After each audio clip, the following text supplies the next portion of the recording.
अध्याय 4 दिव्य ज्ञान। भगवान श्री कृष्ण ने कहा, मैंने इस अमर योग विद्या का उपदेश सूर्यदेव विवस्वान को दिया और विवस्वान ने मनुष्यों के पिता मनु को उपदेश दिया और मनु ने इसका उपदेश इक्ष्वाकु को दिया।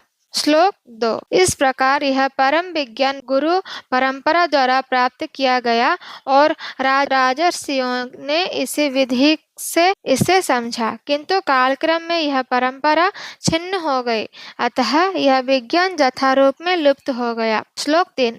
आज मेरे द्वारा वही यह प्राचीन योग यानी परमेश्वर के साथ अपने संबंध का विज्ञान तुमसे कहा जा रहा है, क्योंकि तुम मेरे भक्त तथा मित्र हो, अतः तुम इस विज्ञान के दिव्य रहस्य को समझ सकते हो।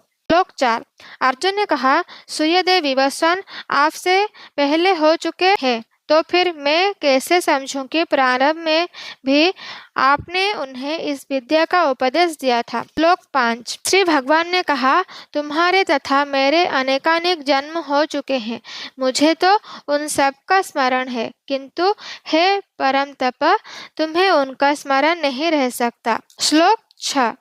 यद्यपि मैं अजन्मा तथा अविनाशी हूँ और यद्यपि मैं समस्त जीवों का स्वामी हूँ, तो भी प्रत्येक युग में मैं अपने आदि दिव्य रूप में प्रकट होता हूँ।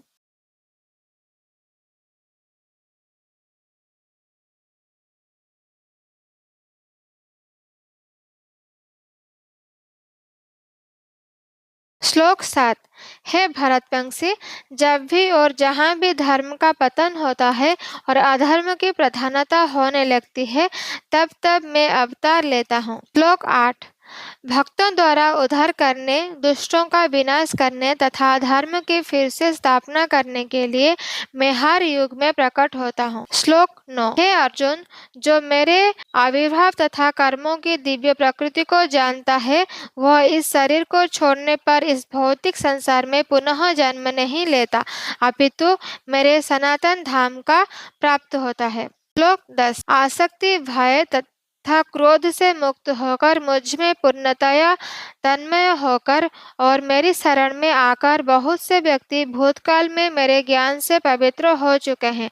इस प्रकार से उन सबों ने मेरे प्रति दिव्य प्रेम को प्राप्त किया है। श्लोक 11। जिस भाव से सारे लोग मेरी शरण ग्रहण करते हैं, उसी के अनुरूप मैं उन्हें फल देता हूँ। हे पार्थ, प्रत्येक व्यक्ति सभी प्रकार से मेरे पथ का अनुगमन करता है। श्लोक 12।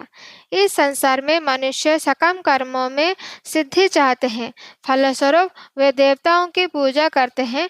निसंदेह इस संसार में मनुष्य को सकाम कर्म का फल शीघ्र प्राप्त होता है। श्लोक 13। प्रकृति के तीनों गुणों और उनसे संबंध कर्म के अनुसार मेरे द्वारा मानव समाज के 4 विभाग रचे गए हैं। यद्यपि इस व्यवस्था का सृष्टा हूँ, किंतु तुम यह जान लो कि मैं इतने पर भी अकर्ता हूँ। श्लोक 14। मुझ पर किसी कर्म का प्रभाव नहीं पड़ता, ना ही मैं कर्म फल की कामना करता हूँ। जो मेरे संबंध में इस सत्य को जानता है, वो भी कर्मों के फल के पास में नहीं बनता।